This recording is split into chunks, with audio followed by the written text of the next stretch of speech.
Hello my dear students, कैसे हैं आप सब। ये असफलता एक चुनौती है, उसे स्वीकार करो।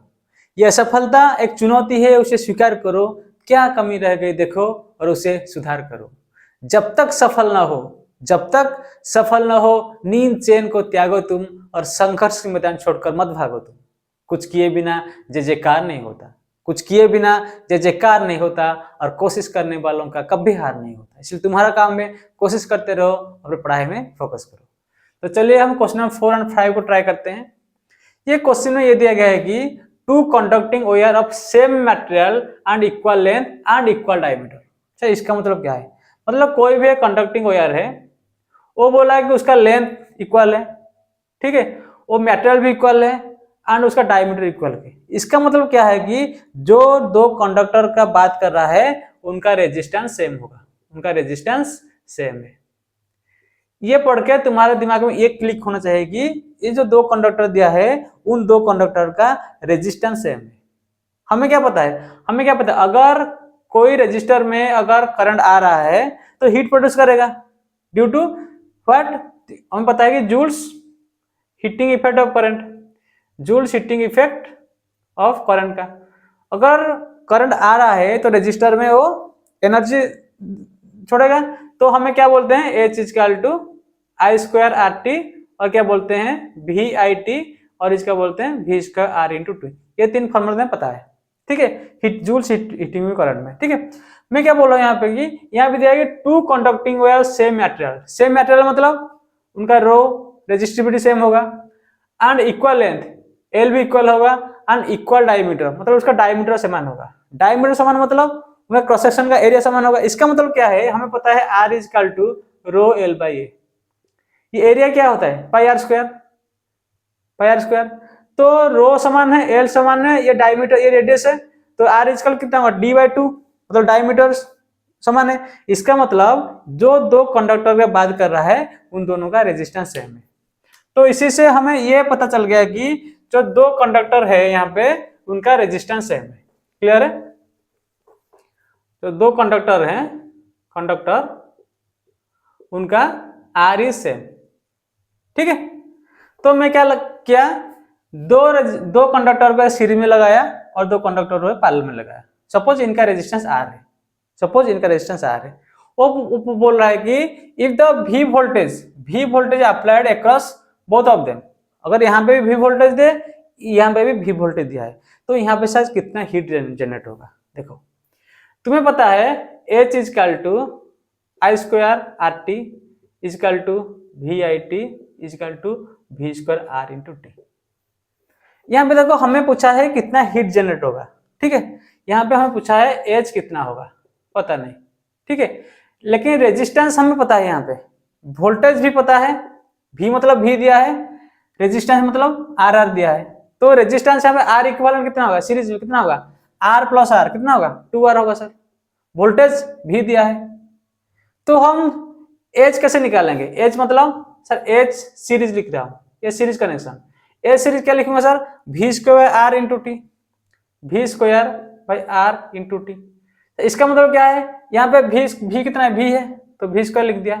यहाँ पे आर कितना है सर? 2R, आर मतलब 2R, आर इक्विवेलेंट, तो 2R इंटू टी, ठीक है, ठीक है, ठीक है। उसके बाद यहाँ पे मैं देखो ये कनेक्शन क्या है? पैरेलल कनेक्शन है, तो यहाँ पे मैं लिखूंगा H पैरेलल, क्या लिखूंगा? V square by R into T. दोनों क्या सेम टाइम में भी है, फर्स्ट कनेक्ट सीरीज, उसके बाद कनेक्टेड इन पैरेलल है, ठीक है। तो यहाँ पे आर रेजिस्टेंस कितना होगा? आर इक्विवेलेंट कितना होगा? R equivalent equal to R by two. Series में आर लगाने से 2R होगा, पैरेलल में आर लगाने से आर बाई टू होगा। तो यहाँ पे क्या होगा? वी तो सर सेम है, वी स्क्वायर, आर कितना है सर?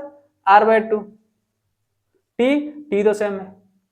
अब पूछ रहा है कि इनका रेशियो क्या है? H series by H parallel, लगा लो H series by H parallel, this will be V square by 2R into T.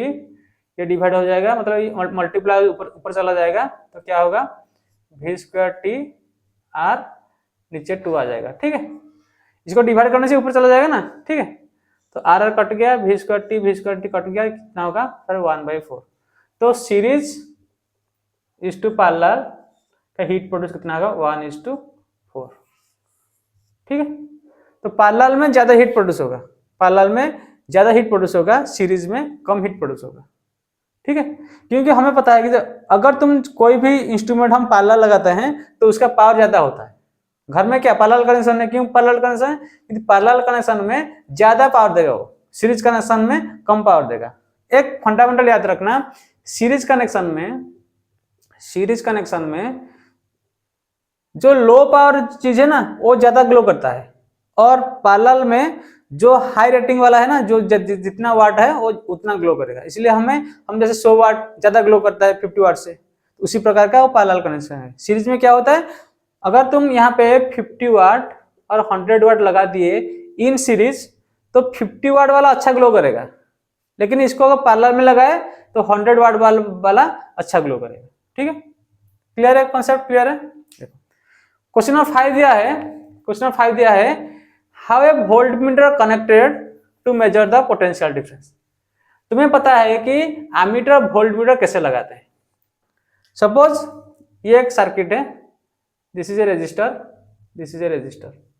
ठीक है, यहाँ पे सपोज मैं 10 वोल्ट दे दिया, ये 6 ओम का है, ये 4 ओम का है। ठीक है, सपोज हमेशा याद रखना कि जो वोल्टमीटर है, वोल्टमीटर हमेशा पैरेलल लगता है। कैसे पैरेलल लगता है? एमीटर कैसे लगता है sir? Ammeter always connected in series. इसका मतलब क्या है? मतलब देखो अगर यहाँ से 10 वोल्ट है, करंट ऐसे जाएगा, तो ये कितना आर इक्वल कितना है? 10 है। तो आर इक्वलेंट इजकल टू 10 ओम है, V इजकल टू 10 वोल्ट है, तो कितना करंट जाएगा sir? 10/10 equal to 1 ampere current जाएगा। तो यहाँ से 1 एम्पियर करंट जाएगा। तो ये 1 एम्पियर से कैसे मेजर करेंगे? तो हम यहाँ क्या करते हैं, एक एमीटर लगाते हैं। एमीटर मेजर्स क्या? करंट मापता है। Ammeter measures current. तो ये कैसे कनेक्ट हुआ? ये सीरीज में कनेक्ट हुआ। क्लियर है? वोल्टमीटर से कैसे लगाएंगे?